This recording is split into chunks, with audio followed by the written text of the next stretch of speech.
ਲੇਖਕ ਕ੍ਰਿਸ਼ਨ ਪ੍ਰਤਾਪ ਦਾ ਨੋਵਲ ਹੈ ਕ੍ਰਿਸ਼ਨ ਪ੍ਰਤਾਪ ਹਾਜ਼ਰ ਹੋ।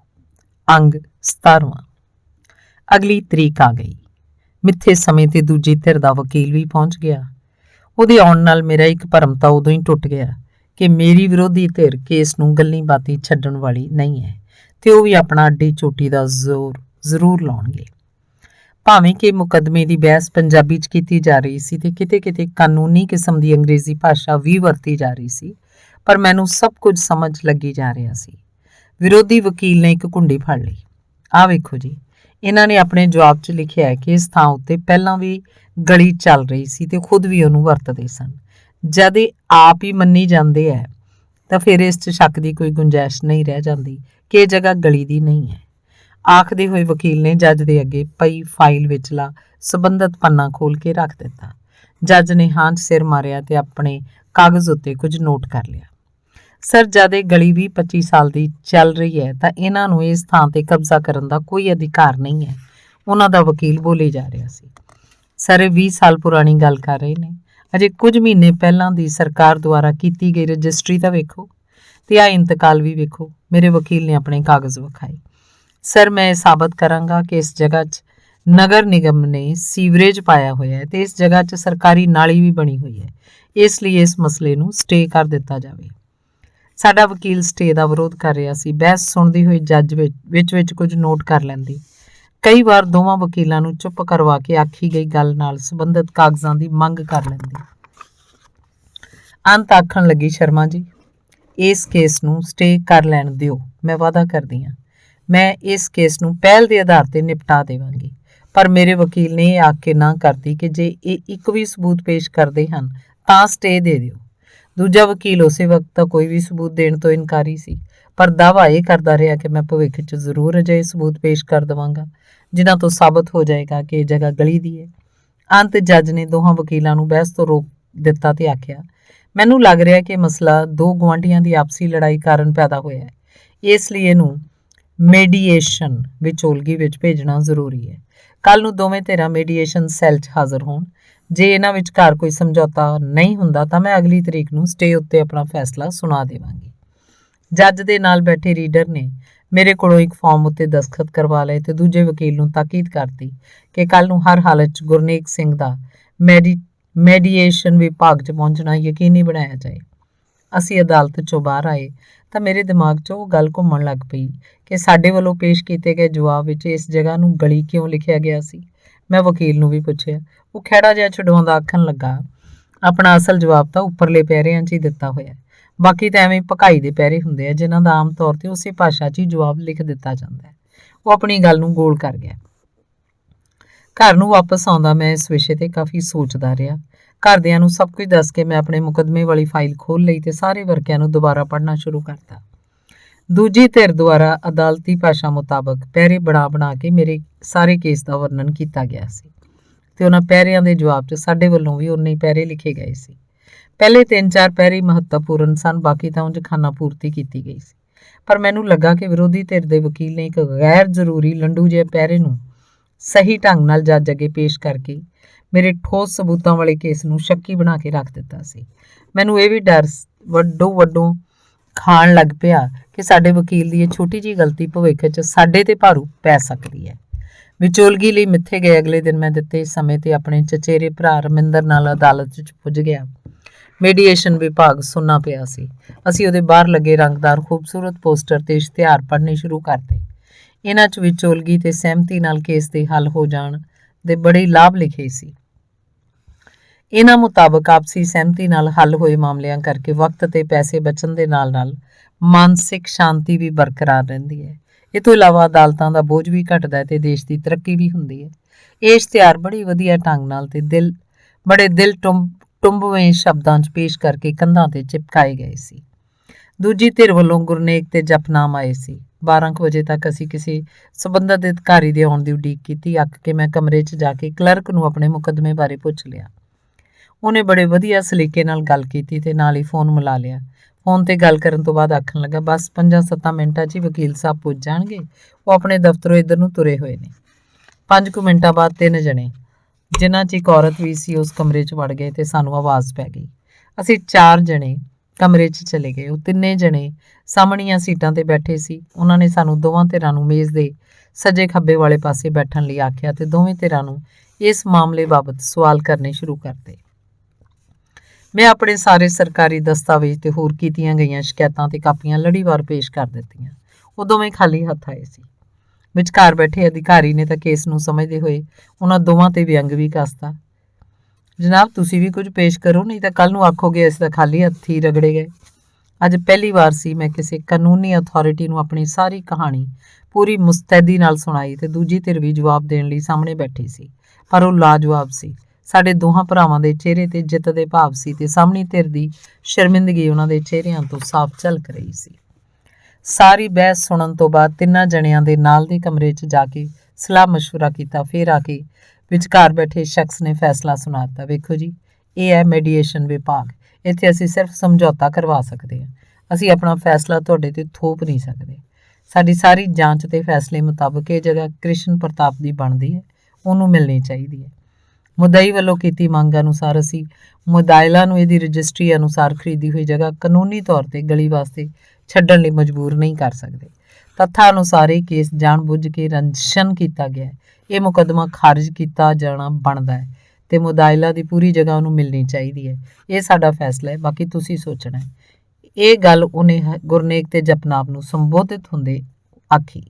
ਗੁਰਨੇਕ ਕੁਝ ਕਹਿਣ ਹੀ ਲੱਗਾ ਸੀ ਕਿ ਉਹਨੂੰ ਟੋਕਦਿਆਂ ਨਿਰਣਾ ਕਰ ਬੋਲਿਆ, ਤੁਹਾਨੂੰ ਦੁਪਹਿਰ ਤੱਕ ਦਾ ਸਮਾਂ ਦਿੱਤਾ ਜਾਂਦਾ ਹੈ ਤਾਂ ਜੋ ਤੁਸੀਂ ਆਪਣੇ ਵਕੀਲ ਤੇ ਘਰਦਿਆਂ ਨਾਲ ਸਲਾਹ ਮਸ਼ਵਰਾ ਕਰ ਸਕੋ। ਇਹਨਾਂ ਆਖ ਕੇ ਉਹ ਤਿੰਨੋਂ ਜਣੇ ਕਮਰੇ 'ਚੋਂ ਬਾਹਰ ਚਲੇ ਗਏ ਤੇ ਅਸੀਂ ਚਾਰੇ ਜਣੇ ਕਮਰੇ 'ਚ ਰਹਿ ਗਏ। ਮੈਂ ਸਭ ਗਿਲੇ ਸ਼ਿਕਵੇ ਭੁਲਾਉਂਦਿਆਂ ਗੁਰਨੇਕ ਨੂੰ ਆਖਿਆ, ਅੰਕਲ ਜੀ, ਫੈਸਲਾ ਤਾਂ ਤੁਹਾਨੂੰ ਪਤਾ ਹੀ ਲੱਗ ਗਿਆ। ਹੁਣ ਤੁਸੀਂ ਵੇਖ ਲਓ, ਗੱਲ ਅੱਗੇ ਵਧਾਉਣੀ ਹੈ ਜਾਂ ਕਿਸੇ ਸਿਰੇ ਲਾਉਣੀ ਹੈ। ਬਿਨਾਂ ਵਜ੍ਹਾ ਖਰਾਬ ਕਰਨ ਤੇ ਹੋਈ ਜਾਣ ਦਾ ਕੀ ਫਾਇਦਾ। ਮੇਰੀ ਰਾਏ ਹੈ ਕਿ ਤੁਸੀਂ ਚੰਗੇ ਗੁਆਂਢੀਆਂ ਵਾਂਗ ਰਹੋ। ਲੜਾਈ ਝਗੜੇ ਦਾ ਕੀ ਲਾਭ। ਰਮਿੰਦਰ ਨੇ ਮੇਰੀ ਗੱਲ ਦੀ ਲੜੀ ਨਾਲ ਲੜੀ ਜੋੜਦਿਆਂ ਕਿਹਾ। ਕੋਈ ਨਹੀਂ, ਵੇਖਦੇ ਹਾਂ, ਆਖ ਕੇ ਗੁਰਨੇਕ ਨੇ ਜਪਨਾਮ ਨੂੰ ਉੱਠਣ ਦਾ ਇਸ਼ਾਰਾ ਕਰ ਦਿੱਤਾ। ਵਕੀਲ ਦੇ ਚੈਂਬਰ ਤੱਕ ਪੁੱਜਦਿਆਂ ਸਾਰ ਮੈਂ ਵਕੀਲ ਨੂੰ ਵਧਾਈ ਦਿੱਤੀ ਤੇ ਆਖਿਆ, ਸਰ, ਤੁਸੀਂ ਮੈਨੂੰ ਚੈਲੰਜ ਦਿੱਤਾ ਸੀ ਕਿ ਤੂੰ ਆਪਣਾ ਕੇਸ ਖੁਦ ਪੇਸ਼ ਕਰਨਾ ਹੈ। ਵੇਖ ਲਓ, ਮੈਂ ਜਿੱਤ ਕੇ ਆ ਗਿਆ। ਅਸੀਂ ਦੋਵਾਂ ਨੇ ਸਾਰੀ ਹੋਈ ਬੀਤੀ ਗੱਲ ਵਕੀਲ ਨੂੰ ਸੁਣਾਤੀ। ਹੁਣ ਮੇਰਾ ਕੁਝ ਖਾਣ ਨੂੰ ਦਿਲ ਕਰ ਰਿਹਾ ਸੀ, ਕਿਉਂਕਿ ਇੱਥੇ ਆਉਣ ਦੇ ਫਿਕਰ ਕਰਕੇ ਨਾਸ਼ਤਾ ਤਾਂ ਕੀ ਕਰਨਾ ਸੀ, ਮੈਂ ਤਾਂ ਲੰਘੀ ਰਾਤ ਵਾਲੀ ਰੋਟੀ ਵੀ ਚੱਜ ਨਾਲ ਨਹੀਂ ਸੀ ਖਾ ਸਕਿਆ। ਚਲੋ ਅਸੀਂ ਕੁਝ ਖਾ ਪੀ ਕੇ ਆਉਂਦੇ ਹਾਂ ਜੀ। ਆਖਦਿਆਂ ਮੈਂ ਆਪਣੀ ਸੀਟ ਤੋਂ ਇਸ ਤਰ੍ਹਾਂ ਉੱਠ ਖੜਾ ਹੋਇਆ ਜਿਵੇਂ ਕਿ ਮੈਂ ਵਕੀਲ ਨੂੰ ਦੁਬਾਰਾ ਕਦੇ ਮਿਲਣਾ ਹੀ ਨਾ ਹੋਵੇ। ਪਹਿਲੀ ਵਾਰ ਮੈਨੂੰ ਜਿੱਤ ਦਾ ਅਹਿਸਾਸ ਹੋਇਆ ਸੀ। ਤੂੰ ਆਪਣੀ ਪਹਿਲੀ ਮੰਜ਼ਿਲ ਤਾਂ ਸਰ ਕਰ ਆਇਆ ਹੈ, ਪਰ ਮੈਂ ਤੈਨੂੰ ਸੱਚੀ ਗੱਲ ਦੱਸ ਦਵਾਂ, ਜਿਹੜਾ ਸਾਡਾ ਵਕੀਲ ਭਾਈਚਾਰਾ ਹੈ ਨਾ, ਇਹ ਕਦੇ ਵੀ ਸਮਝੌਤਾ ਨਹੀਂ ਹੋਣ ਦਿੰਦਾ ਹੁੰਦਾ। ਵਕੀਲ ਨੇ ਸਾਨੂੰ ਚੈਂਬਰ ਤੋਂ ਬਾਹਰ ਨਿਕਲਦਿਆਂ ਨੂੰ ਆਪਣੀ ਯਥਾਰਥਮਈ ਭਵਿੱਖਬਾਣੀ ਸੁਣਾ ਦਿੱਤੀ। ਅਸੀਂ ਦੋਵੇਂ ਜਣੇ ਇਸ ਗੱਲ ਤੋਂ ਬੇਪਰਵਾਹ ਹੋ ਕੇ ਬਾਹਰ ਨਿਕਲ ਕੇ ਇੱਕ ਹੋਟਲ ਤੇ ਆ ਗਏ। ਖੁਸ਼ੀ 'ਚ ਅਸੀਂ ਆਪਣਾ ਮਨਪਸੰਦ ਦੀਆਂ ਉਹ ਸਾਰੀਆਂ ਚੀਜ਼ਾਂ ਖਾਧੀਆਂ ਜਿਨ੍ਹਾਂ ਨੂੰ ਪਹਿਲਾਂ ਅਸੀਂ ਮਹਿੰਗੀਆਂ ਸਮਝ ਕੇ ਛੱਡ ਦਿੰਦੇ ਹੁੰਦੇ ਸੀ। ਉਡੀਕ ਦਾ ਸਮਾਂ ਲੰਘਾਉਣਾ ਬੜਾ ਔਖਾ ਹੁੰਦਾ ਸੀ। ਆਪਣੀ ਮਨਪਸੰਦ ਦਾ ਸਭ ਖਾ ਪੀ ਤਾਂ ਰਹੇ ਸੀ, ਨਾਲ ਦੀ ਨਾਲ ਮੈਂ ਬਾਰ-ਬਾਰ ਮੋਬਾਈਲ ਤੇ ਸਮਾਂ ਵੇਖ ਰਿਹਾ ਸੀ ਤਾਂ ਕਿ ਜਲਦੀ ਤੋਂ ਜਲਦੀ ਮੈਡੀਏਸ਼ਨ ਵਾਲੇ ਕਮਰੇ 'ਚ ਪੁੱਜ ਸਕਾਂ। ਸਮੇਂ ਨੇ ਤਾਂ ਆਪਣੀ ਤੋਰ ਹੀ ਤੁਰਨਾ ਸੀ। ਉਹ ਆਪਣੀ ਚਾਲੇ ਤੁਰਦਾ ਰਿਹਾ, ਪਰ ਮੇਰੇ ਦਿਲ ਦੀ ਧੜਕਣ ਕਦੇ ਤੇਜ਼ ਕਦੇ ਬਿਲਕੁਲ ਹੌਲੀ ਹੁੰਦੀ ਰਹੀ। ਉਂਝ ਸੱਚਮੁੱਚ ਉਸ ਦਿਨ ਮੈਂ ਲੋੜੋਂ ਵੱਧ ਹੀ ਖਾ ਗਿਆ ਸਾਂ। ਤੁਰਦਾ ਤੁਰਦਾ ਚੰਗੇ ਵਕਤ ਦੀ ਉਡੀਕ ਦਾ ਉਹ ਸਮਾਂ ਵੀ ਲੰਘ ਗਿਆ। ਅਸੀਂ ਉਸ ਕਮਰੇ 'ਚ ਜਾ ਕੇ ਬੈਠ ਗਏ। ਗੁਰਨੇਕ ਸਾਡੇ ਸਾਹਮਣੇ ਵਾਲੀ ਕੁਰਸੀ ਤੇ ਆ ਕੇ ਬੈਠ ਗਿਆ। ਜਪਨਾਮ ਸ਼ਾਇਦ ਆਪਣੇ ਦਫ਼ਤਰ ਦੀ ਡਿਊਟੀ ਕਾਰਨ ਨਹੀਂ ਆਇਆ ਸੀ। ਅਸੀਂ ਤਿੰਨਾਂ ਨੇ ਆਪੋ ਵਿੱਚ ਕੋਈ ਵੀ ਗੱਲਬਾਤ ਨਹੀਂ ਕੀਤੀ ਤੇ ਚੁੱਪਚਾਪ ਉਹਨਾਂ ਅਧਿਕਾਰੀਆਂ ਦੀ ਉਡੀਕ ਕਰਨ ਲੱਗ ਪਏ।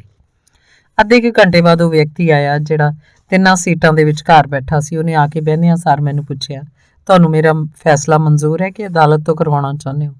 ਮੈਂ ਹਾਂ 'ਚ ਸਿਰ ਮਾਰਿਆ ਤੇ ਆਖਿਆ, ਮੈਨੂੰ ਤੁਹਾਡਾ ਫੈਸਲਾ ਮਨਜ਼ੂਰ ਹੈ ਜੀ। ਫਿਰ ਉਹਨੇ ਇਹੀ ਸਵਾਲ ਗੁਰਨੇਕ ਵੱਲ ਮੂੰਹ ਕਰਦੇ ਹੋਏ ਉਹਨੂੰ ਪੁੱਛਿਆ।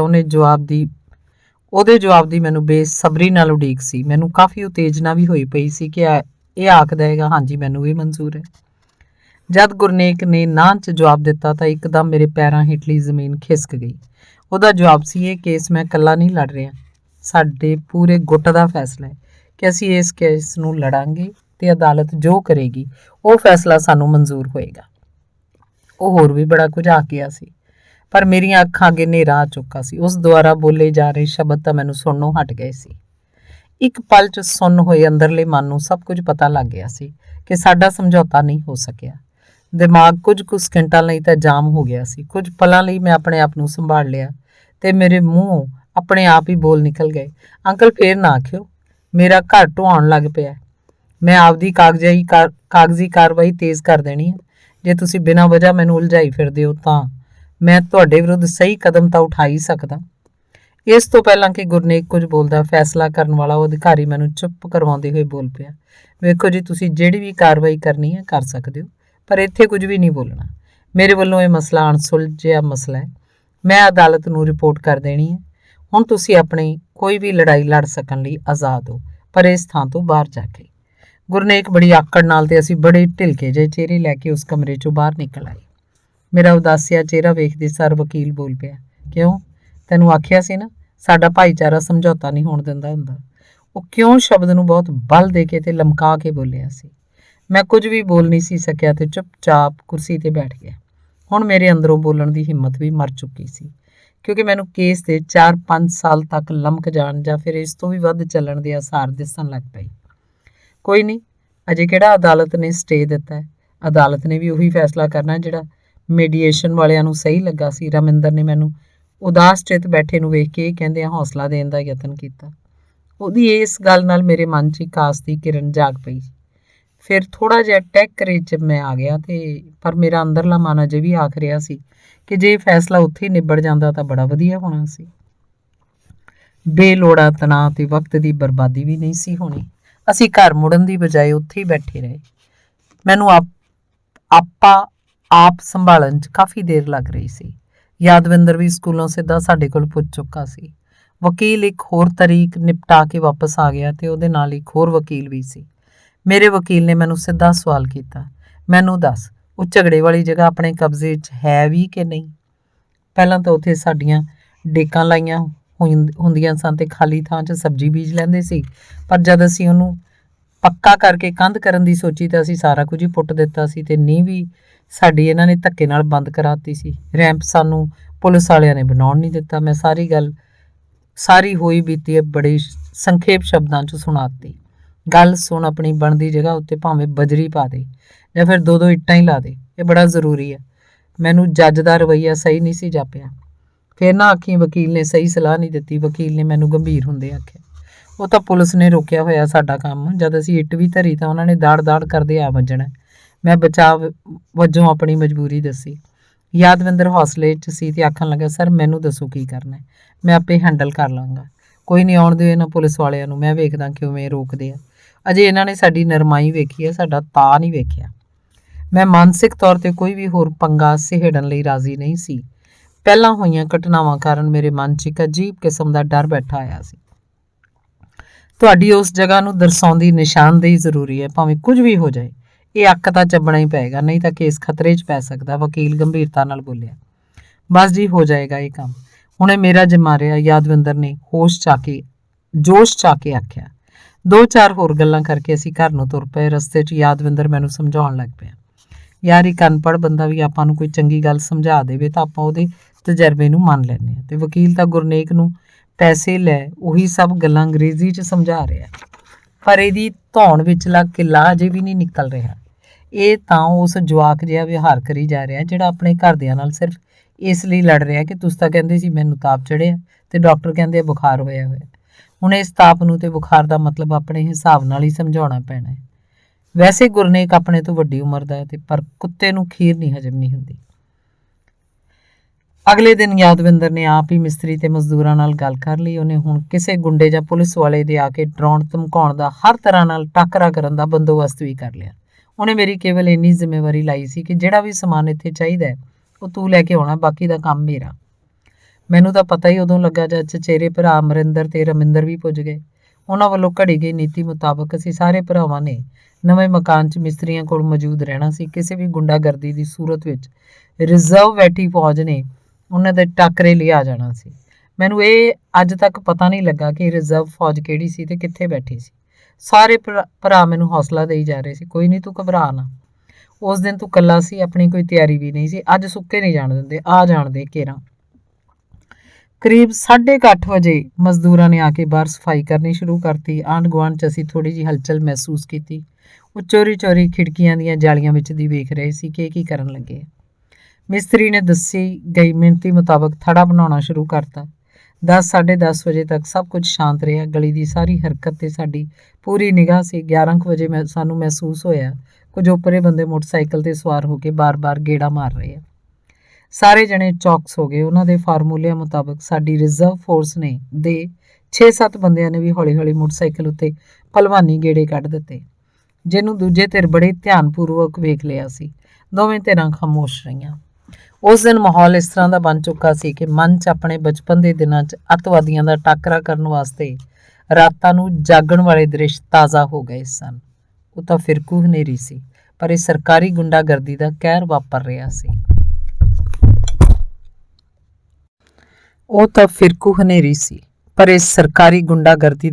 ਵਾਪਰ ਰਿਹਾ ਸੀ।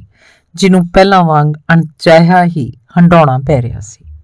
ਇਹਨਾਂ ਸੰਤਾਪਾਂ ਦਾ ਸਭ ਤੋਂ ਵੱਧ ਖਾਮਿਆਜ਼ਾ ਤਾਂ ਉਹ ਲੋਕ ਹੀ ਭੁਗਤਦੇ ਸਨ ਜੋ ਸੱਚੇ ਹੁੰਦੇ ਹੋਏ ਜ਼ੁਲਮ ਸਹਿੰਦੇ ਸਹਿੰਦੇ ਅੱਕ ਜਾਂਦੇ ਹਨ ਤੇ ਆਪਣੇ ਬਚਾਅ ਲਈ ਖੁਦ ਹੀ ਹਥਿਆਰ ਚੁੱਕਣ ਲਈ ਮਜਬੂਰ ਹੋ ਜਾਂਦੇ ਨੇ। ਉਹਨਾਂ ਲਈ ਇਹਨਾਂ ਸਰਕਾਰੀ ਜਾਂ ਗੈਰ ਸਰਕਾਰੀ ਤਾਕਤਾਂ ਦੇ ਗਲਤ ਰਵੱਈਏ ਅੱਗੇ ਝੁਕਣਾ ਆਪਣੀ ਮੌਤ ਆਪ ਮਰਨ ਦੇ ਸਮਾਨ ਹੋ ਜਾਂਦਾ ਹੈ ਤੇ ਉਹ ਆਪਣੀ ਰਾਖੀ ਦਾ ਪ੍ਰਬੰਧ ਕਰਨ 'ਚ ਜੁਟ ਜਾਂਦੇ ਹੈ।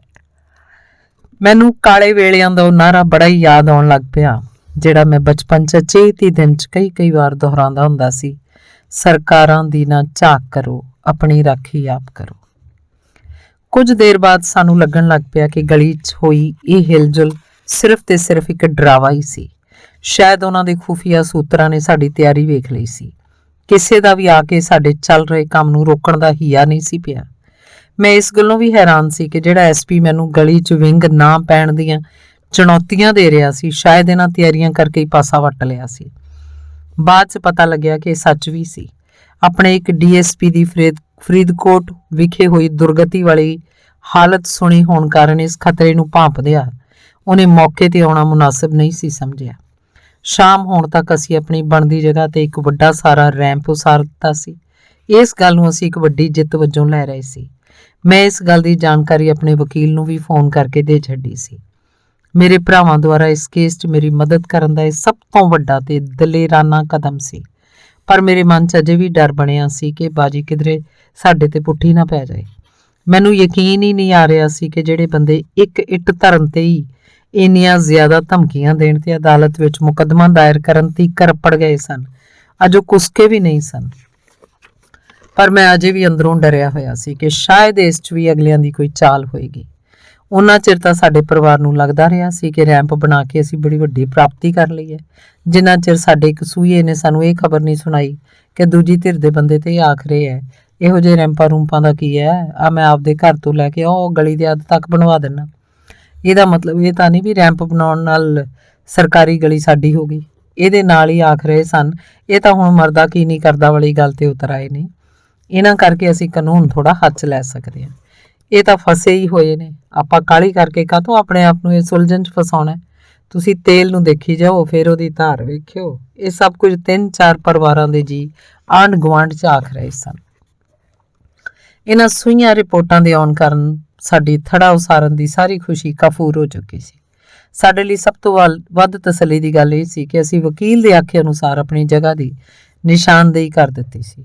ਹੁਣ ਕੇਸ ਦੇ ਹਾਰਨ ਦੀ ਸੂਰਤ ਵਿੱਚ ਉਹ ਸਾਨੂੰ ਦੋਸ਼ੀ ਨਹੀਂ ਸੀ ਠਹਿਰਾ ਸਕਦਾ।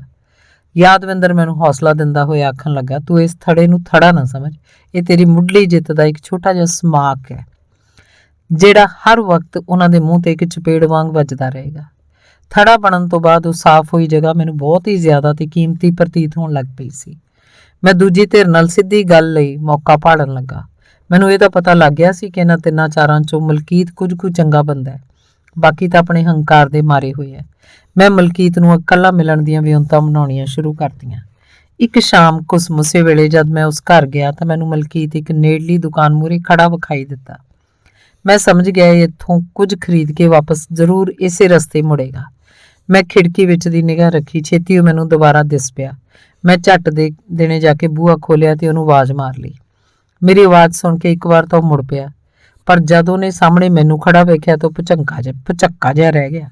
ਫਿਰ ਵੀ ਮੇਰੇ ਕੋਲ ਆ ਕੇ ਖੜ ਗਿਆ। ਮੈਂ ਉਹਨੂੰ ਬੜੇ ਪਿਆਰ ਨਾਲ ਮਸਲੇ ਨੂੰ ਨਿਬੇੜਨ ਤੇ ਬਿਨਾਂ ਵਜ੍ਹਾ ਕੀਤੀ ਹੋਈ ਜ਼ਿੱਦ ਛੱਡ ਦੇਣ ਲਈ ਆਖਿਆ। ਗੱਲ ਬੜੇ ਉਸਾਰੂ ਢੰਗ ਨਾਲ ਤੇ ਵਧੀਆ ਮਾਹੌਲ 'ਚ ਹੋ ਰਹੀ ਸੀ। ਅਸੀਂ ਦੋਵੇਂ ਇੱਕ ਦੂਜੀ ਧਿਰ ਦੇ ਝਗੜੇ ਨੂੰ ਵਧਾ ਦੇਣ ਦਾ ਰੋਸ ਜਤਾ ਰਹੇ ਸੀ। ਦੋਵਾਂ ਨੇ ਮਹਿਸੂਸ ਕੀਤਾ ਸੀ ਕਿ ਆਪਣੇ ਇਸ ਬੇਵਜ੍ਹਾ ਝਗੜੇ 'ਚ ਲੋਕ ਤਮਾਸ਼ਾ ਵੇਖ ਰਹੇ ਹਨ ਤੇ ਇਹਨੂੰ ਨਿਬੇੜ ਲੈਣਾ ਚਾਹੀਦਾ ਹੈ। ਮੈਂ ਉਹਨੂੰ ਬੜੇ ਪਿਆਰ ਨਾਲ ਆਖਿਆ ਕਿ ਮੈਨੂੰ ਵੀ ਪਤਾ ਹੈ ਕਿ ਇਹ ਜਗ੍ਹਾ ਸਦਾ ਮੇਰੇ ਕੋਲ ਨਹੀਂ ਰਹਿਣੀ। ਜ਼ਮੀਨ ਉੱਥੇ ਹੀ ਰਹਿੰਦੀ ਹੈ, ਪਰ ਮਾਲਕ ਬਦਲਦੇ ਰਹਿੰਦੇ ਹੈ। ਇਸ ਲਈ ਆਪੋ ਆਪਣੇ ਮਨ ਦੀ ਸ਼ਾਂਤੀ ਭੰਗ ਕੀਤੇ ਬਿਨਾਂ ਆਪਾਂ ਇਸ ਝਗੜੇ ਨੂੰ ਨਿਬੇੜ ਲਈਏ। ਮੈਂ ਉਹਨੂੰ ਦੱਸ ਵੀ ਦਿੱਤਾ ਕਿ ਮੈਂ ਨਹੀਂ ਚਾਹੁੰਦਾ ਇੰਨੀ ਕੁ ਜਗ੍ਹਾ ਪਿੱਛੇ ਹੀ ਮੈਂ ਉਹਨਾਂ ਦੋਵਾਂ ਦੀ ਨੌਕਰੀ ਲਈ ਖਤਰਾ ਬਣ ਜਾਵਾਂ। ਮੈਨੂੰ ਅਜਿਹੀ ਜਗ੍ਹਾ ਕੀ ਤਾਰੇਗੀ ਜਿਹੜੀ ਮੈਂ ਦੋ ਪਰਿਵਾਰਾਂ ਦੇ ਮੂੰਹ 'ਚ ਰੋਟੀ ਖੋ ਕੇ ਹਾਸਲ ਕੀਤੀ ਹੋਵੇ। ਉਹ ਮੇਰੇ ਨਾਲ ਸਹਿਮਤ ਸੀ ਕਿ ਜਗ੍ਹਾ ਤਾਂ ਤੁਹਾਡੀ ਹੈ, ਪਰ ਆਸਾਨੀ ਨਾਲ ਉਹ ਵੀ ਇਸ ਕੇਸ ਨੂੰ ਨਹੀਂ ਛੱਡ ਸਕਦੇ ਕਿਉਂਕਿ ਉਹਨਾਂ ਨੇ ਇਹ ਚੁੱਕਿਆ ਸੀ।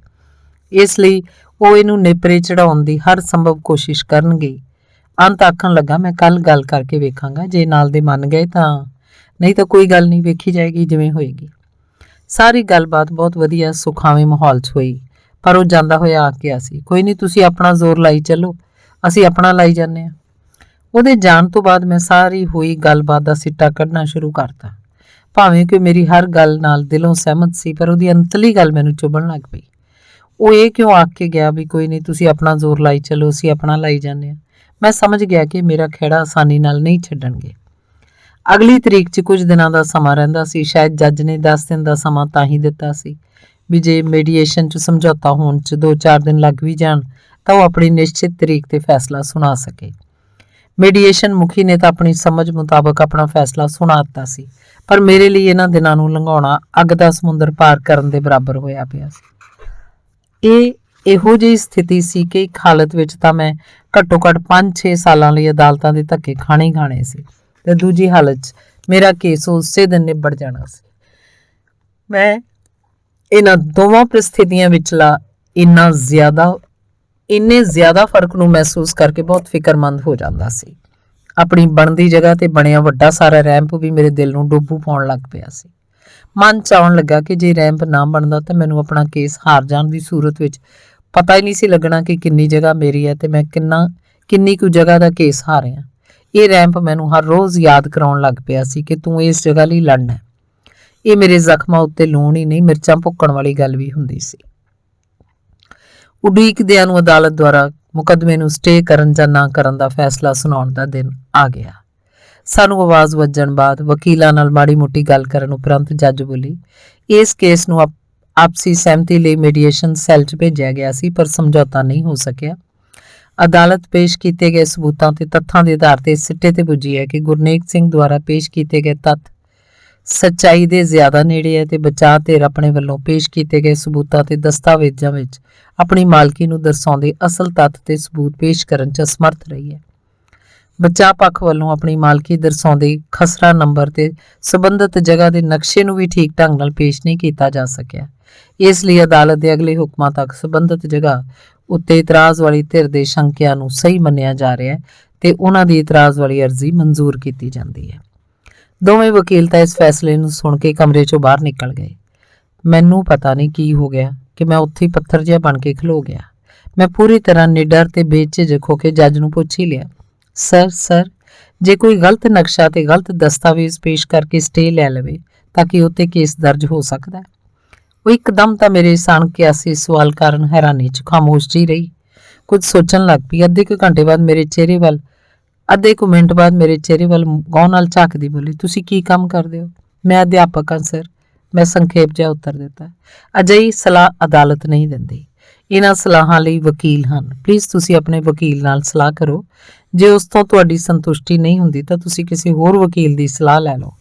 ਅਦਾਲਤ ਦਾ ਕੰਮ ਫੈਸਲਾ ਕਰਨਾ ਹੈ, ਸਲਾਹ ਦੇਣਾ ਨਹੀਂ। ਤੁਸੀਂ ਪੜ੍ਹੇ ਲਿਖੇ ਹੋ, ਸ਼ਾਇਦ ਸਮਝ ਹੀ ਗਏ ਹੋਗੇ, ਜੱਜ ਨੇ ਮੈਨੂੰ ਆਖਿਆ ਤੇ ਆਖਰੀ ਸ਼ਬਦ ਬੋਲਣ ਦੇ ਵੇਲੇ ਉਹਨੇ ਆਪਣੇ ਸਿਰ ਦੇ ਇਸ਼ਾਰੇ ਨਾਲ ਮੈਨੂੰ ਬਾਹਰ ਜਾਣ ਦਾ ਹੁਕਮ ਵੀ ਕਰ ਦਿੱਤਾ ਸੀ। ਮੈਂ ਚੁੱਪਚਾਪ ਅਦਾਲਤ ਦੇ ਕਮਰੇ 'ਚੋਂ ਬਾਹਰ ਆ ਗਿਆ ਸੀ। ਅਦਾਲਤ ਦੇ ਕਮਰੇ ਤੋਂ ਲੈ ਕੇ ਵਕੀਲ ਦੇ ਚੈਂਬਰ ਤੱਕ ਜਾਣ ਵੇਲੇ ਮੇਰੇ ਕਦਮ ਪੂਰੀ ਤਰ੍ਹਾਂ ਡਗਮਗਾ ਰਹੇ ਸਨ। ਮੈਂ ਚੈਂਬਰ 'ਚ ਜਾਂਦੇ ਵਕੀਲ ਨੂੰ ਲੰਬਾ ਦੇ ਮਾਰਿਆ। ਆਪਣਾ ਕੇਸ ਤਿਆਰ ਕਰਨ 'ਚ ਕਈ ਕਮੀਆਂ ਰਹਿ ਗਈਆਂ, ਇਸੇ ਲਈ ਉਹਨਾਂ ਨੂੰ ਸਟੇ ਮਿਲ ਗਿਆ। ਉੱਥੇ 2 ਵਕੀਲ ਹੋਰ ਵੀ ਆਏ ਬੈਠੇ ਸੀ। ਉਹ ਸਮਝ ਗਏ ਕਿ ਇਹਨਾਂ ਦਾ ਮਸਲਾ ਫਸਿਆ ਹੋਇਆ। ਉਹਨਾਂ ਨੇ ਸੰਬੰਧਿਤ ਜੱਜ ਤੇ ਦੂਜੀ ਧਿਰ ਦੇ ਵਕੀਲ ਬਾਰੇ ਜਾਣਕਾਰੀ ਲਈ ਤੇ ਇੱਕ ਜਣਾ ਹੱਸ ਕੇ ਬੋਲਿਆ, ਸਟੇ ਤਾਂ ਦੇਣਾ ਹੀ ਸੀ, ਜੱਜ ਤਾਂ ਆਪ ਉਸ ਵਕੀਲ ਤੋਂ ਡਰੀ ਜਾਂਦੀ ਹੈ। ਵਕੀਲ ਤੋਂ ਕਿਉਂ ਡਰੀ ਜਾਂਦੀ ਹੈ? ਮੈਂ ਹੈਰਾਨ ਹੁੰਦੇ ਪੁੱਛਿਆ। ਉਹ ਜਿਹੜਾ ਵਕੀਲ ਹੈ ਨਾ, ਬਾਰ ਐਸੋਸੀਏਸ਼ਨ ਦਾ ਪ੍ਰਮੁੱਖ ਅਹੁਦੇਦਾਰ ਹੈ, ਚੱਲਦਾ ਪੁਰਜਾ ਹੈ। ਜੱਜ ਨੂੰ ਪਤਾ ਹੈ ਕਿ ਉਸ ਵਿਰੁੱਧ ਹੜਤਾਲ ਕਰਵਾਉਣ 'ਚ ਉਹਦਾ ਅਹਿਮ ਯੋਗਦਾਨ ਸੀ। ਇਸ ਲਈ ਉਸ ਵਾਲੇ ਕੇਸਾਂ ਤੇ ਸਟੇ ਕਰ ਕਰਕੇ ਤਿੰਨੇ ਜੱਜਾਂ ਵੱਲੋਂ ਉਹਨੂੰ ਮਿੱਠੀਆਂ ਗੋਲੀਆਂ ਦਿੱਤੀਆਂ ਜਾ ਰਹੀਆਂ ਨੇ ਤਾਂ ਕਿ ਉਹ ਆਪਣੀਆਂ ਕੀਤੀਆਂ ਗਲਤੀਆਂ ਸੁਧਾਰ ਸਕਣ। ਉਸ ਵਕੀਲ ਨੇ ਪੂਰੀ ਦ੍ਰਿੜਤਾ ਨਾਲ ਆਖਿਆ। ਮੈਨੂੰ ਲੱਗਾ ਕਿ ਵਕੀਲ ਉਹਦਾ ਵਿਰੋਧੀ ਸੀ। ਇੰਨੇ ਨੂੰ ਦੂਜਾ ਵਕੀਲ ਵੀ ਬੋਲ ਪਿਆ। ਹੁਣ ਤਾਂ ਜੱਜ ਇੰਨੇ ਡਰੇ ਹੋਏ ਨੇ ਕਿ ਉਹ ਹਰ ਕੇਸ 'ਚ ਸਟੇ ਤੇ ਸਟੇ ਦੇਈ ਜਾਂਦੇ ਨੇ। ਇਹ ਤਿੰਨੇ ਤਾਂ ਬਾਹਲੀਆਂ ਹੀ ਡਰੀਆਂ ਫਿਰਦੀਆਂ ਨੇ। ਤੇਰੇ ਕੇਸ ਵਾਲੀ ਤਾਂ ਅਜੇ ਵਿਆਹੀ ਵੀ ਨਹੀਂ, ਉਹਨੂੰ ਤਾਂ ਆਪਣੇ ਵਿਆਹ ਦੀ ਵੀ ਚਿੰਤਾ ਹੋਏਗੀ ਤੇ ਉੱਪਰੋਂ ਹੜਤਾਲ ਦੀ ਵੀ। ਉਧਰੋਂ ਉਹਨੂੰ ਘਰ ਦੇ ਆਖਦੇ ਹੋਣੇ ਆ ਕਿ ਤੂੰ ਇਸ ਝੰਜਟ 'ਚੋਂ ਕੀ ਲੈਣਾ, ਠੀਕ ਠੋਕੀ ਚੱਲ ਸਟੇ ਤੇ ਸਟੇ। ਤੇ ਦੂਜੇ ਵਕੀਲ ਦੀ ਗੱਲ ਸੁਣ ਕੇ ਉਹ ਸਾਰੇ ਜਣੇ ਖਿੜਖੜਾ ਕੇ ਹੱਸ ਪਏ। ਉਹਨਾਂ ਦਾ ਇਹ ਹਾਸਾ ਮੇਰੇ ਲਈ ਤਾਂ ਚਿੜੀਆਂ ਦਾ ਮਰਨ ਗੁਆਰਾਂ ਦਾ ਹਾਸਾ ਹੋਇਆ ਪਿਆ ਸੀ।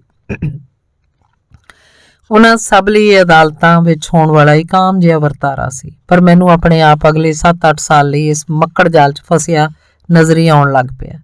ਇਹ ਵੀ ਅਨਿਸ਼ਚਿਤ ਸੀ ਕਿ ਮੈਂ ਇਸ 'ਚੋਂ ਸਫਲਤਾਪੂਰਵਕ ਨਿਕਲ ਵੀ ਸਕਾਂਗਾ ਕਿ ਨਹੀਂ। ਮੈਂ ਆਪਣਾ ਹੌਸਲਾ ਇਕੱਠਾ ਕਰਕੇ ਪੁੱਛਿਆ, ਜੱਜ ਵੀ ਡਰ ਜਾਂਦੇ ਨੇ? ਕਿਉਂ? ਇਹ ਉਹ ਬੰਦੇ ਨਹੀਂ ਹੁੰਦੇ? ਉਹ ਰੋਟੀ ਦੀ ਜਗ੍ਹਾ ਕੁਝ ਹੋਰ ਖਾਂਦੇ ਆ?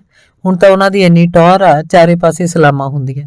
ਉਹ ਵੀ ਜਾਣਦੇ ਆ ਜੇ ਐਵੇਂ ਕਿਸੇ ਲੰਡੂ ਜਿਹੇ ਕੇਸ 'ਚ ਹਾਈ ਕੋਰਟ ਨੇ ਤਾਕਤਾਂ ਖੋਲੀਆਂ ਤਾਂ ਉਹਨਾਂ ਨੂੰ ਤਾਂ ਕਿਸੇ ਨੇ ਬੀਰਾਂ ਵੱਟੇ ਨਹੀਂ ਪੁੱਛਣਾ।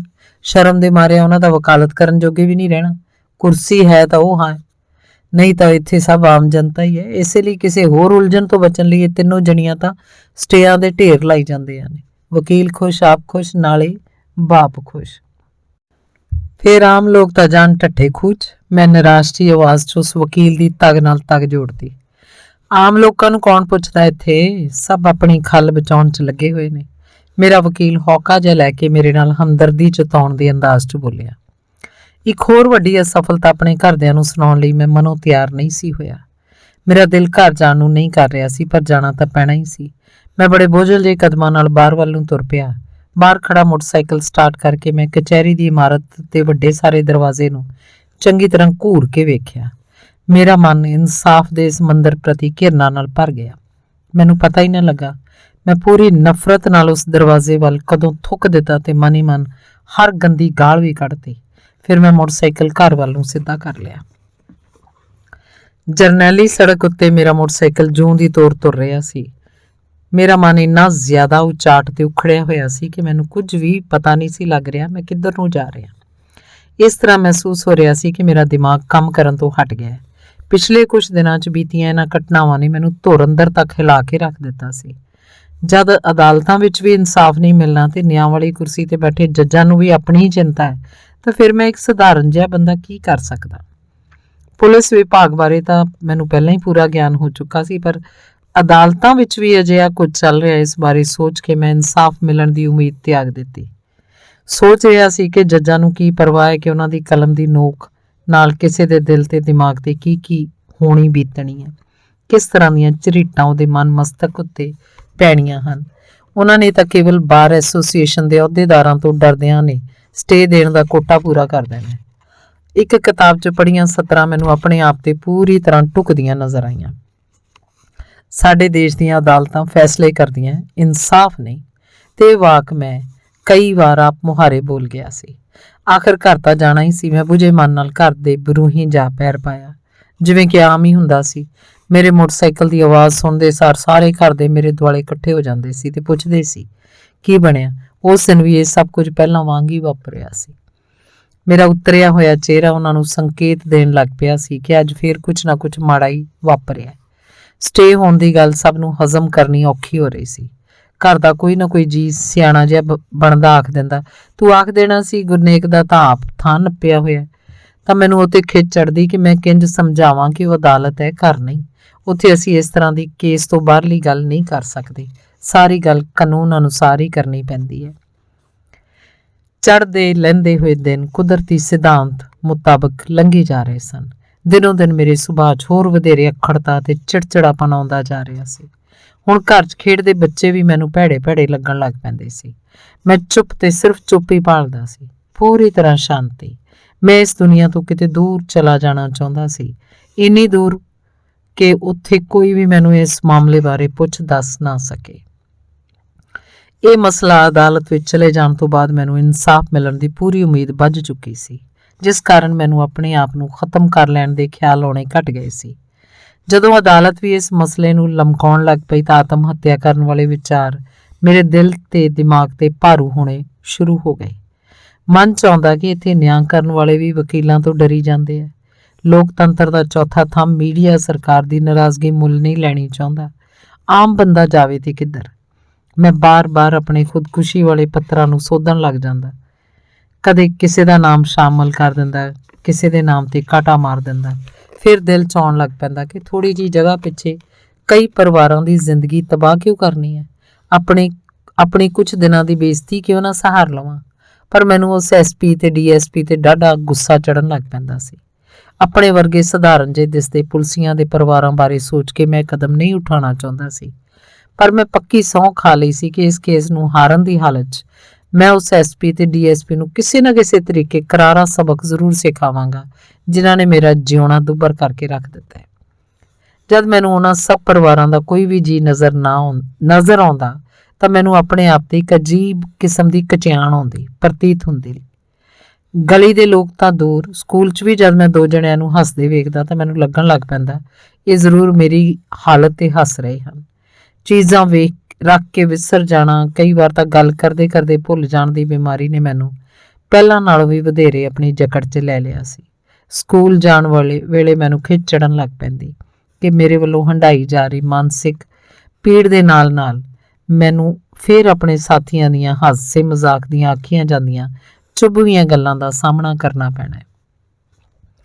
ਕਈ ਵਾਰ ਤਾਂ ਮੈਂ ਇੰਨਾ ਹੌਲੀ-ਹੌਲੀ ਤਿਆਰ ਹੁੰਦਾ ਕਿ ਘਰ ਦੇ ਰੌਲਾ ਪਾਉਣ ਲੱਗ ਪੈਂਦੇ, ਜਲਦੀ ਤਿਆਰ ਹੋ ਜਾ ਨਹੀਂ ਤਾਂ ਲੇਟ ਹੋ ਜਾਏਗਾ।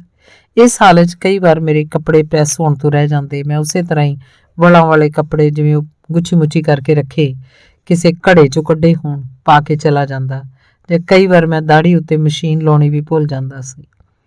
ਤਿੱਖੜ ਗਰਮੀ 'ਚ ਮੁੜਕੀ ਹੋ ਘਰ ਪਰਤ ਕੇ ਮੰਜੇ ਤੇ ਡਿੱਗੀ ਪੈਂਦਾ ਸੀ।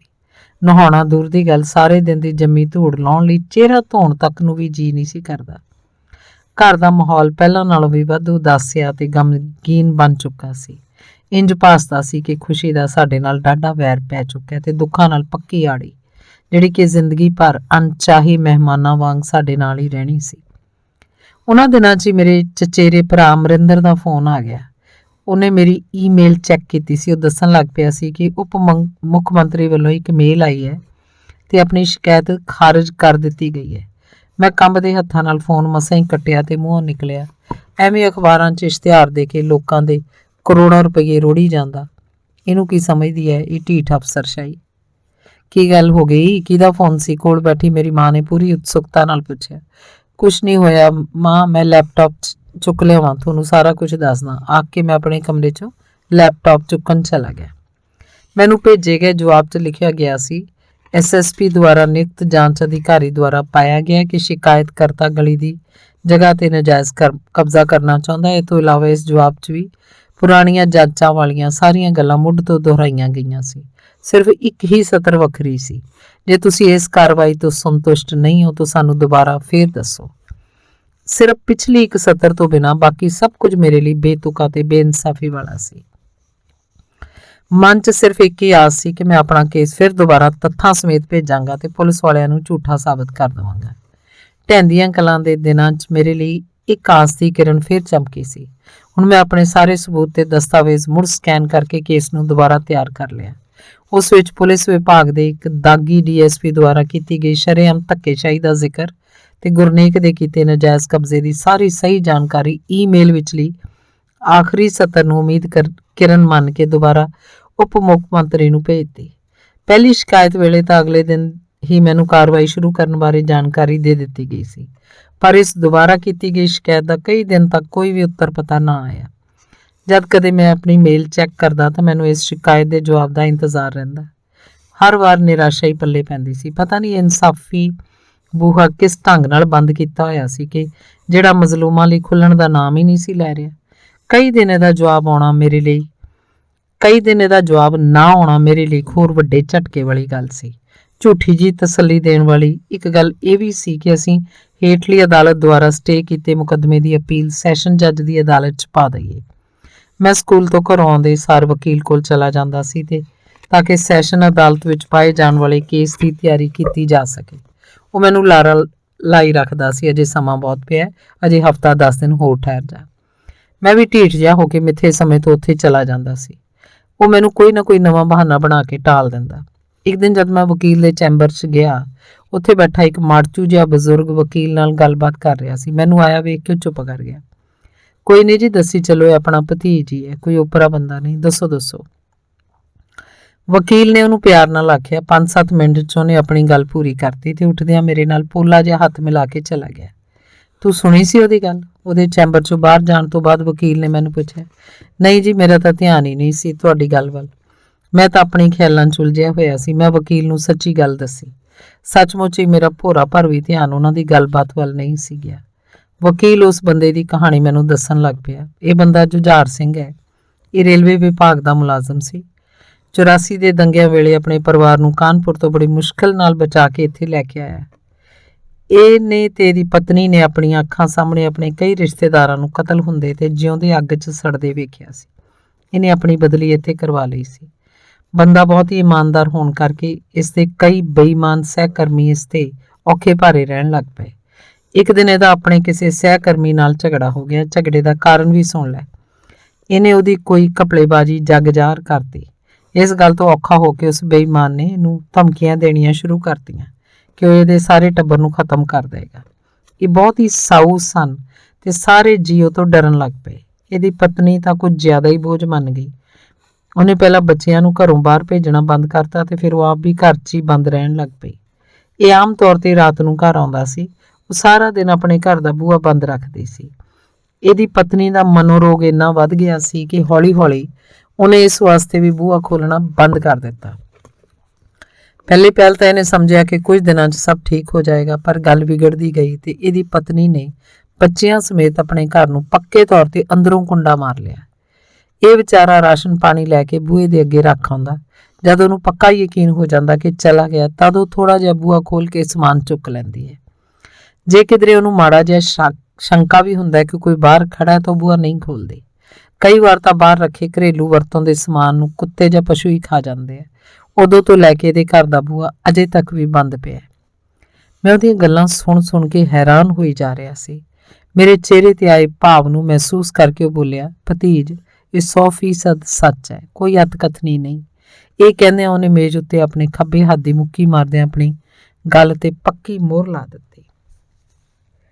ਇੱਕ ਵਾਰ ਤਾਂ ਮੈਨੂੰ ਇਹ ਕਹਾਣੀ ਅਸਲੋਂ ਹੀ ਝੂਠੀ ਜੀ ਲੱਗੀ, ਪਰ ਅਗਲੀ ਪਲ ਜਦ ਮੈਨੂੰ ਜ਼ੋਰਾਵਰਾਂ ਦੁਆਰਾ ਕੀਤੇ ਜਾ ਰਹੇ ਜ਼ੁਲਮ ਨਾ ਸਹਿ ਕੇ ਆਪਣੇ ਵੱਲੋਂ ਆਤਮ ਹੱਤਿਆ ਤੱਕ ਕਰ ਲਏ ਜਾਣ ਦੇ ਖਿਆਲਾਂ ਵਾਲੀ ਹਾਲਤ ਦਾ ਚੇਤਾ ਆਇਆ ਤਾਂ ਲੱਗਾ ਕਿ ਵਾਕਈ ਚਿੰਤਾ ਬੰਦੇ ਨੂੰ ਕਿਸੇ ਵੀ ਹੱਦ ਤੱਕ ਪਾਗਲ ਕਰ ਸਕਦੀ ਹੈ। ਫਿਰ ਮੈਂ ਪੁੱਛਿਆ, ਇੱਥੇ ਕਿਉਂ ਆਇਆ ਸੀ? ਹੁਣ ਇਹਨੂੰ ਕਿਸੇ ਨੇ ਸਲਾਹ ਦਿੱਤੀ ਹੈ ਕਿ ਅਦਾਲਤ ਦਾ ਸਹਾਰਾ ਲੈ ਕੇ ਪੁਲਿਸ ਨੂੰ ਆਪਣਾ ਘਰ ਖੋਲ ਕੇ ਆਪਣੀ ਪਤਨੀ ਤੇ ਦੋਵੇਂ ਬੱਚਿਆਂ ਨੂੰ ਮਨੋਰੋਗਾਂ ਦੇ ਇਲਾਜ ਵਾਲੇ ਕਿਸੇ ਹਸਪਤਾਲ 'ਚ ਦਾਖਲ ਕਰਵਾਉਣ ਦੇ ਹੁਕਮ ਕਰਵਾ। ਇਹ ਵਿਚਾਰਾ ਤਾਂ ਹੀ ਆਇਆ ਸੀ। ਕੱਲ ਨੂੰ ਇਹਦਾ ਕੇਸ ਤਿਆਰ ਕਰਕੇ ਪਰਸੋਂ ਨੂੰ ਦਾਇਰ ਕਰਨਾ ਹੈ। ਵਕੀਲ ਨੇ ਥੋੜੇ ਸ਼ਬਦਾਂ 'ਚ ਸਾਰੀ ਗੱਲ ਕਰ ਦਿੱਤੀ। ਮੈਂ ਇੰਨਾ ਹੈਰਾਨ ਤੇ ਪਰੇਸ਼ਾਨ ਹੋ ਗਿਆ, ਕਿਵੇਂ ਕੋਈ ਬੰਦਾ 25 ਸਾਲ ਦੇ ਕਰੀਬ ਇੱਕੋ ਘਰ 'ਚ ਕੈਦ ਰਹਿ ਸਕਦਾ ਹੈ? ਕਿਸੇ ਗਲਤ ਅਨਸਰ ਦੁਆਰਾ ਕੀਤਾ ਗਿਆ ਅਜਿਹਾ ਘਿਨਾਉਣਾ ਕੰਮ ਇੱਕ ਪਰਿਵਾਰ ਨੂੰ ਕਿਵੇਂ ਤਬਾਹ ਕਰ ਸਕਦਾ ਹੈ? ਇਹਦੀ ਪ੍ਰਤੱਖ ਕਹਾਣੀ ਤੇ ਉਹਦਾ ਮੁੱਖ ਪਾਤਰ ਮੈਂ ਆਪਣੀ ਅੱਖੀਂ ਵੇਖ ਚੁੱਕਾ ਸੀ। ਮੈਂ ਉਤੇਜਿਤ ਹੁੰਦੇ ਨੇ ਵਕੀਲ ਨੂੰ ਪੁੱਛਿਆ, ਇਸ ਬੰਦੇ ਨੇ ਧਮਕੀਆਂ ਦੇਣ ਵਾਲੇ ਦੇ ਖਿਲਾਫ ਪੁਲਿਸ ਨੂੰ ਸ਼ਿਕਾਇਤ ਨਹੀਂ ਦਰਜ ਕਰਾਈ? ਮੇਰਾ ਸਵਾਲ ਸੁਣ ਕੇ ਵਕੀਲ ਉੱਚੀ ਹੱਸਣ ਲੱਗ ਪਿਆ। ਫਿਰ ਬੋਲਿਆ, ਤੂੰ ਵੀ ਤਾਂ ਜਾਂਦਾ ਹੀ ਹੈ, ਤੇਰੀ ਸ਼ਿਕਾਇਤ ਦਰਜ ਹੋ ਗਈ? ਨਹੀਂ ਨਾ, ਤੂੰ ਤਾਂ ਜਥੇਬੰਦੀਆਂ ਵਾਲਿਆਂ ਨੂੰ ਵੀ ਲੈ ਕੇ ਜਾਂਦਾ, ਤਾਂ ਵੀ ਨਹੀਂ ਹੋ ਰਹੀ। ਹੁਣ ਮੈਨੂੰ ਦੱਸ, ਇਹ ਵਿਚਾਰਾ ਤਾਂ ਇਕੱਲਾ ਹੀ ਸੀ ਤੇ ਇਹਦੇ ਨਾਲ ਤਾਂ ਖੜਨ ਵਾਲਾ ਵੀ ਕੋਈ ਨਹੀਂ ਸੀ। ਹੁਣ ਤਾਂ ਮੀਡੀਆ ਵੀ ਇੰਨਾ ਆ ਗਿਆ ਕਿ ਤਾਂ ਵੀ ਪੁਲਿਸ ਵਾਲੇ ਇੰਨੇ ਮੱਛਰੇ ਫਿਰਦੇ ਨੇ। ਤੂੰ ਆਪ ਹੀ ਦੱਸ, ਉਹਨਾਂ ਵੇਲਿਆਂ 'ਚ ਇਹਦੀ ਕਿਹਨੇ ਸੁਣਨੀ ਸੀ ਜਦ ਪੁਲਿਸ ਨੇ ਪੂਰੀ ਅੱਤ ਚੁੱਕੀ ਹੋਈ ਸੀ ਤੇ ਇਹਨਾਂ ਨੂੰ ਪੁੱਛਣ ਵਾਲਾ ਵੀ ਕੋਈ ਨਹੀਂ ਸੀ। ਉਹਨੇ ਬਹੁਤ ਹੀ ਟਿਕਾ ਕੇ ਸ਼ਬਦ ਬੋਲੇ ਸੀ ਤੇ ਵਕੀਲ ਦੀਆਂ ਖਰੀਆਂ ਗੱਲਾਂ ਮੈਨੂੰ ਪੂਰੀ ਤਰ੍ਹਾਂ ਸੱਚ ਲੱਗਣ ਲੱਗ ਪਈਆਂ ਸੀ। ਜਦ ਵੀ ਮੈਂ ਕਿਸੇ ਨੂੰ ਆਪਣੇ ਘਰ ਅੰਦਰ ਬੰਦ ਮਾਨਸਿਕ ਰੋਗੀ ਪਰਿਵਾਰ ਬਾਰੇ ਗੱਲ ਦੱਸਦਾ ਤਾਂ ਇਸ ਤੇ ਭੋਰਾ ਵੀ ਯਕੀਨ ਨਹੀਂ ਸੀ ਕਰਦਾ। ਸ਼ਾਇਦ ਹਰ ਕਿਸੇ ਨੂੰ ਲੱਗ ਰਿਹਾ ਸੀ ਕਿ ਮੇਰੀ ਕਿਤੇ ਵੀ ਸੁਣਵਾਈ ਨਾ ਹੋਣ ਕਾਰਨ ਹੀ ਮੈਂ ਪ੍ਰਸ਼ਾਸਨ ਦੇ ਖਿਲਾਫ ਅਵਾ-ਤਵਾ ਬੋਲ ਰਿਹਾ। ਇੱਕ ਦਿਨ ਸਕੂਲ 'ਚ ਦੁਪਹਿਰ ਦੀ ਰੋਟੀ ਖਾਣ ਵੇਲੇ ਚੱਲਦੀਆਂ ਗੱਲਾਂ 'ਚ ਮੈਂ ਇਹ ਗੱਲ ਆਪਣੇ ਸਟਾਫ 'ਚ ਕਰ ਬੈਠਾ। ਮੇਰਾ ਇੰਨਾ ਮਜ਼ਾਕ ਉਡਾਇਆ ਗਿਆ ਕਿ ਰਹੇ ਰੱਬ ਦਾ ਨਾਂ। ਸਾਡਾ ਕਲਰਕ ਤਾਂ ਉੱਛਲ ਹੀ ਪਿਆ। ਕੋਈ ਨਹੀਂ ਪੁੱਤ, ਤੇਰਾ ਵੀ ਉਹ ਵੇਲਾ ਆਉਣ ਵਾਲਾ ਹੀ ਹੈ ਜਦ ਤੂੰ ਵੀ ਜੰਦਾ ਲਾ ਕੇ ਘਰ ਦੇ ਅੰਦਰ ਬੈਠ ਜਾਏਗਾ। ਪਰ ਤੂੰ ਫਿਕਰ ਨਾ ਕਰ, ਤੈਨੂੰ ਅਸੀਂ ਇਦੋਂ ਅੱਧੇ ਸਾਲਾਂ 'ਚ ਹੀ ਬਾਹਰ ਕਢਾ ਲਾਂਗੇ। ਉਦੋਂ ਨੂੰ ਤੇਰੇ ਪੱਕੇ ਯਾਰ SP ਤੇ DSP ਵੀ ਭੁਗਤ ਚੁੱਕੇ ਹੋਣਗੇ। ਇਹ ਪੁਲਸੀਏ ਬਹੁਤਾ ਸਮਾਂ ਨਹੀਂ ਕੱਢਦੇ ਹੁੰਦੇ।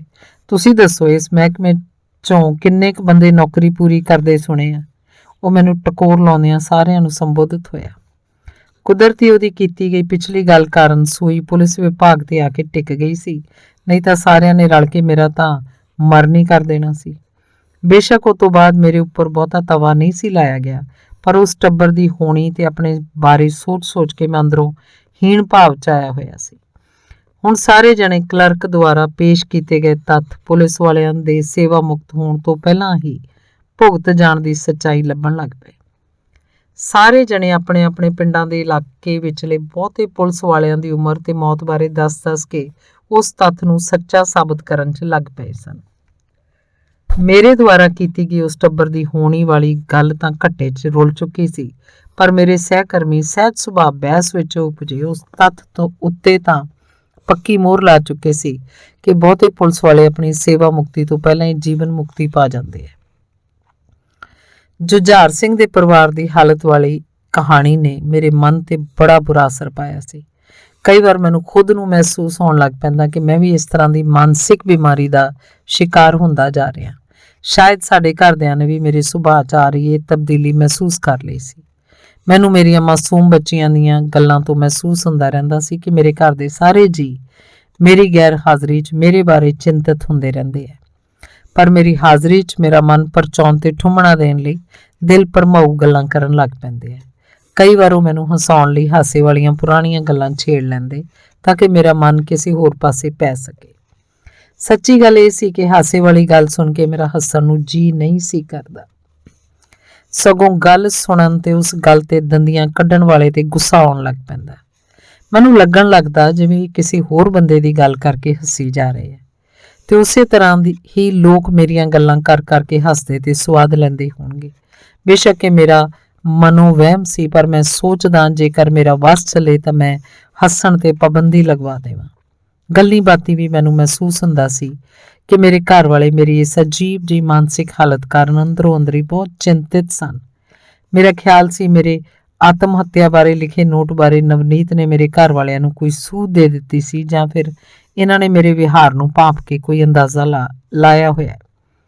ਇੱਕ ਛੁੱਟੀ ਵਾਲੇ ਦਿਨ ਮੈਂ 10-11 ਵਜੇ ਤੱਕ ਉੱਠਿਆ ਹੀ ਨਾ, ਬਿਮਾਰਾਂ ਵਾਂਗ ਮੰਜੇ ਤੇ ਲੇਟਿਆ ਸੀ। ਯਾਦਵਿੰਦਰ ਘਰ ਆ ਗਿਆ ਤੇ ਮੈਨੂੰ ਉਠਾ ਕੇ ਉਧਰਲੇ ਘਰ ਵੱਲ ਲੈ ਗਿਆ। ਅਸੀਂ ਨਿੱਕੀਆਂ ਗੱਲਾਂ ਕਰਦੇ ਉੱਥੇ ਪਹੁੰਚ ਗਏ।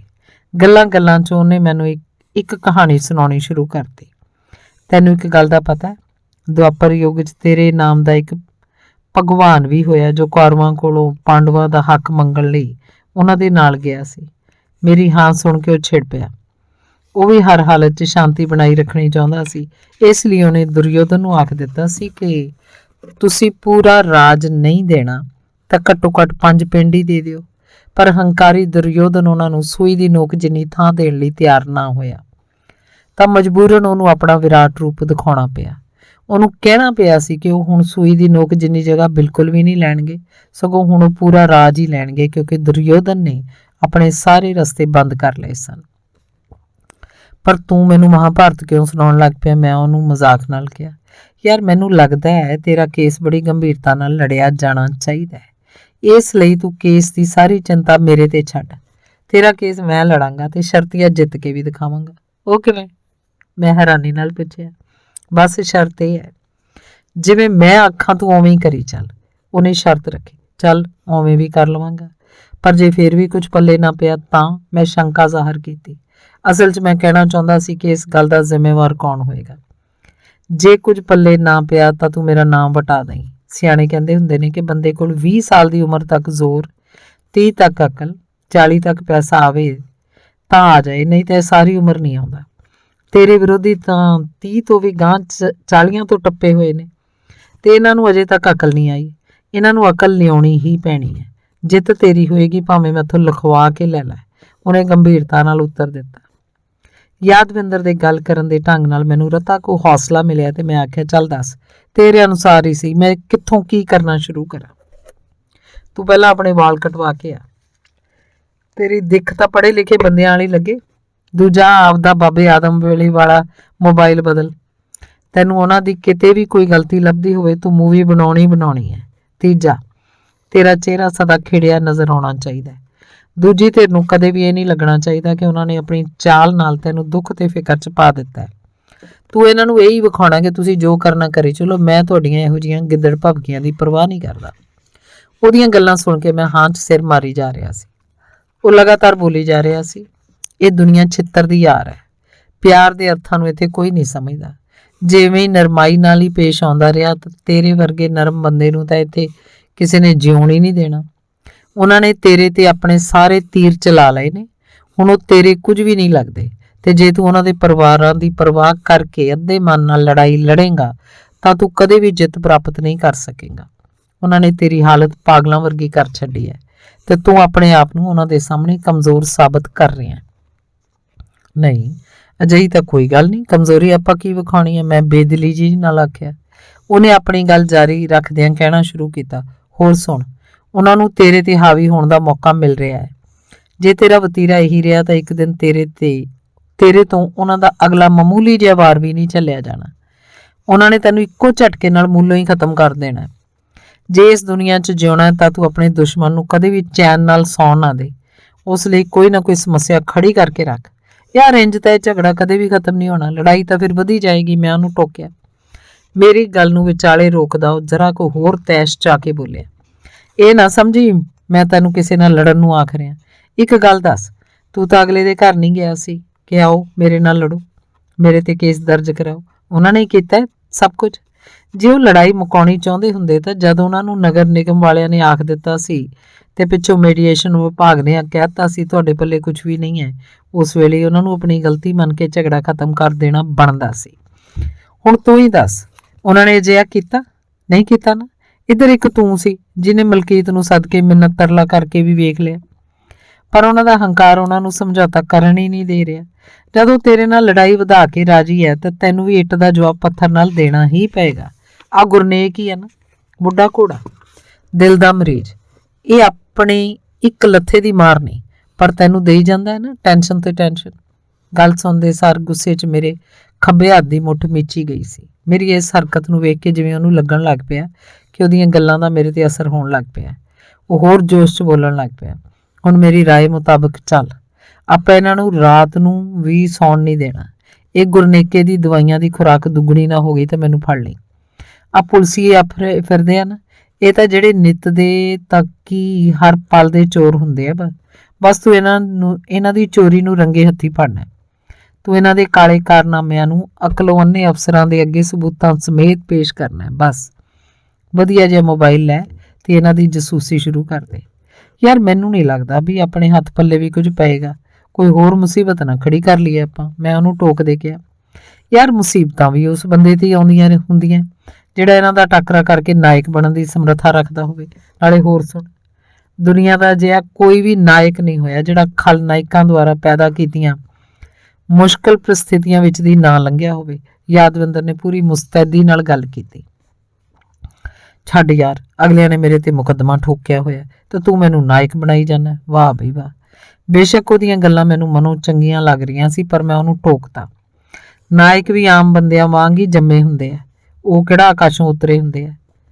ਮੁਕੱਦਮਿਆਂ ਦਾ ਕੀ ਹੈ, ਇਹ ਤਾਂ ਆਮ ਵਰਤਾਰਾ ਹੈ। ਯਾਦਵਿੰਦਰ ਨੇ ਮੇਰੇ ਮੋਢੇ ਤੇ ਹੱਥ ਰੱਖਦੇ ਕਿਹਾ।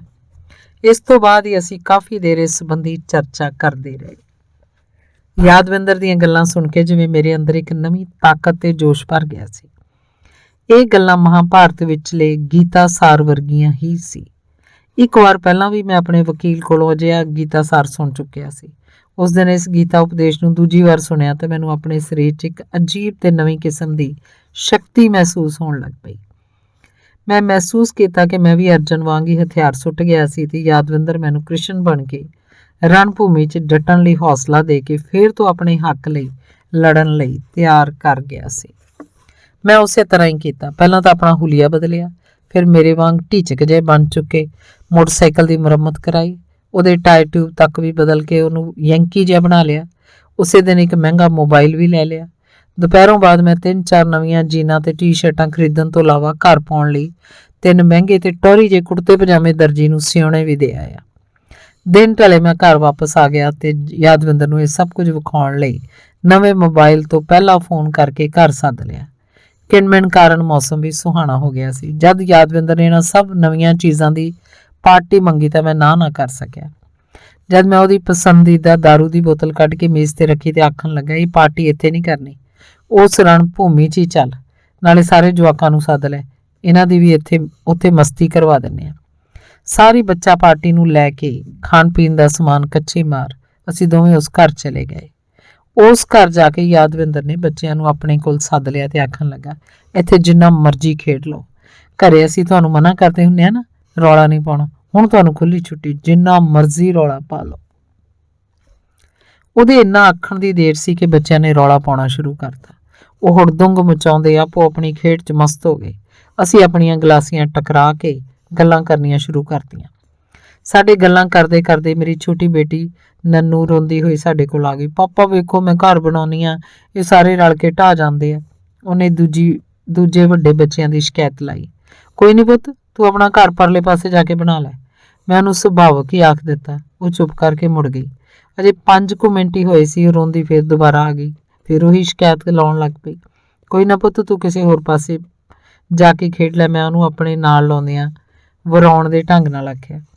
ਇਹ ਸ਼ਬਦ ਅਜੇ ਮੇਰੇ ਮੂੰਹ 'ਚ ਹੀ ਸੀ ਕਿ ਯਾਦਵਿੰਦਰ ਸਰੂਰ 'ਚ ਆਇਆ। ਮੈਨੂੰ ਪਿਆਰ ਜੇ ਨਾਲ ਪੈ ਨਿਕਲਿਆ। ਵੇਖ ਲਿਆ ਤੇਰਾ ਇਨਸਾਫ, ਦੂਜੇ ਉਹਦਾ ਘਰ ਢਾਈ ਜਾਂਦੇ ਆ ਤੇ ਤੂੰ ਇਹਨੂੰ ਹੀ ਆਖੀ ਜਾਂਦਾ ਕਿ ਤੂੰ ਹੋਰ ਪਾਸੇ ਜਾ ਕੇ ਖੇਡ ਲੈ।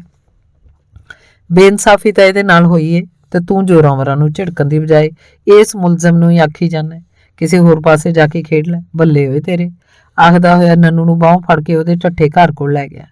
ਮੈਨੂੰ ਤਾਂ ਉਹਦੀ ਕੜਕਵੀਂ ਆਵਾਜ਼ ਹੀ ਸੁਣੀ ਸੀ, ਓਏ ਗੱਲ ਸੁਣ ਲਓ ਕੰਨ ਖੋਲ ਕੇ, ਨੰਨੂ ਤਾਂ ਇੱਥੇ ਹੀ ਖੇਡੂਗੀ, ਜੇ ਕਿਸੇ ਨੇ ਇਹਦਾ ਘਰ ਢਾਇਆ ਤਾਂ ਵੇਖ ਲਿਓ ਕਿਵੇਂ ਛਿੱਤਰ ਪਰੇਡ ਹੁੰਦੀ ਤੁਹਾਡੀ। ਸੁਣ ਗਿਆ ਨਾ? ਮੈਨੂੰ ਅੰਦਰ ਬੈਠੇ ਨੂੰ ਭਾਸਿਆ ਵੀ ਇਹ ਛੋਟੇ ਬੱਚਿਆਂ ਨੂੰ ਘੱਟ ਤੇ ਗੁਆਂਢੀਆਂ ਨੂੰ ਵੱਧ ਸੁਣਾ ਰਿਹਾ। ਇੰਨਾ ਆਖ ਕੇ ਉਹ ਫਿਰ ਮੇਰੇ ਕੋਲ ਆ ਕੇ ਬੈਠ ਕੇ ਆਖਣ ਲੱਗਾ, ਆਪਾਂ ਆਖੀ ਤਾਂ ਜਾਂਦੇ ਆ ਵੀ ਸੱਤਾਧਾਰੀ ਬੰਦੇ ਕਿਹਦੀ ਸੁਣਦੇ, ਕਿਸੇ ਦੀ ਸੁਣਦੇ ਨਹੀਂ।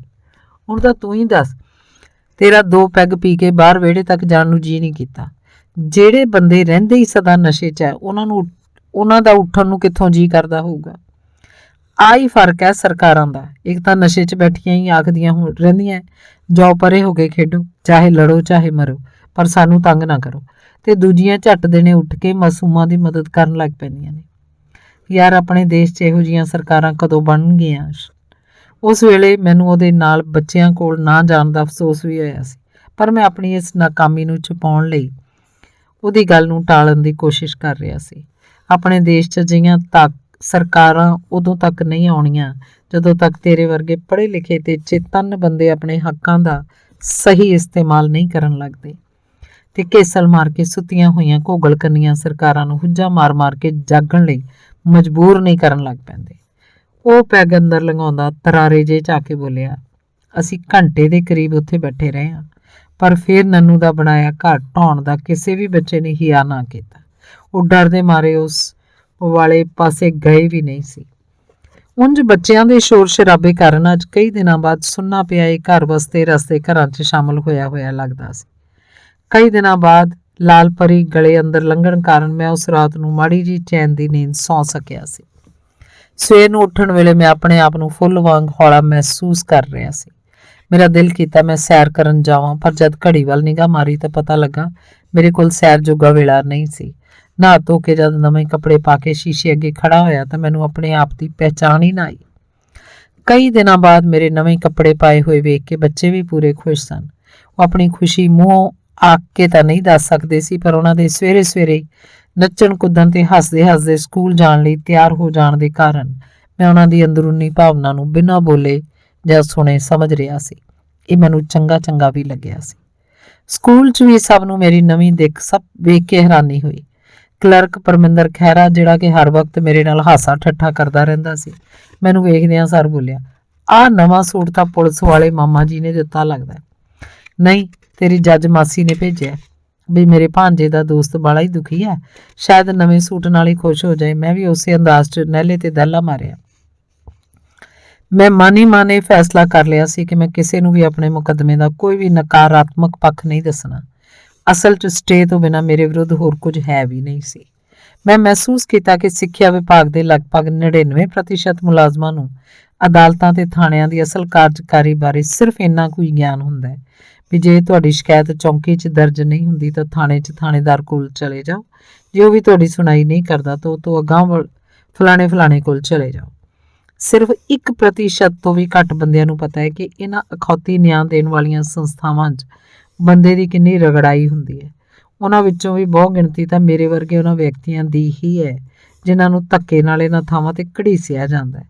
ਦੂਜਾ ਇਹ ਕਿ ਮੈਂ ਹਰ ਇੱਕ ਨੂੰ ਇਹੀ ਆਖਣਾ ਕਿ ਜੱਜ ਨੇ ਸਾਰੀ ਗਲੀ ਦਾ ਰਿਕਾਰਡ ਤਲਬ ਕਰ ਲਿਆ ਤੇ ਅਗਲੀਆਂ 1-2 ਤਰੀਕਾਂ 'ਚੋਂ ਦੁੱਧ ਦਾ ਦੁੱਧ ਤੇ ਪਾਣੀ ਦਾ ਪਾਣੀ ਕਰ ਦੇਗੀ। ਤੀਜਾ ਇਹ ਕਿ ਹੁਣ ਮੈਂ ਆਪਣੀ ਕੋਈ ਵੀ ਚਿੰਤਾ ਕਿਸੇ ਨਾਲ ਵੀ ਸਾਂਝੀ ਨਹੀਂ ਕਰਨੀ। ਭਾਵੇਂ ਕਿ ਫਾਰਮੂਲਾ ਮੈਂ ਪਹਿਲਾਂ ਵੀ ਅਪਣਾਇਆ ਸੀ, ਪਰ ਮੇਰੀ ਜ਼ੁਬਾਨ ਦੇ ਨਾਲ ਮੇਰੇ ਹਾਵ ਭਾਵ ਮੇਲ ਨਹੀਂ ਖਾਂਦੇ ਹੁੰਦੇ ਸੀ। ਇਸ ਲਈ ਗੱਲ ਸੁਣਨ ਵਾਲਾ ਸਭ ਕੁਝ ਮੇਰੇ ਚਿਹਰੇ ਤੋਂ ਸਭ ਕੁਝ ਸਮਝ ਜਾਂਦਾ ਸੀ। ਚੌਥਾ ਸਭ ਤੋਂ ਮਹੱਤਵਪੂਰਨ ਕੰਮ ਜਿਹੜਾ ਮੈਂ ਕਰਨਾ ਸੀ ਉਹ ਬੜਾ ਹੀ ਔਖਾ ਸੀ।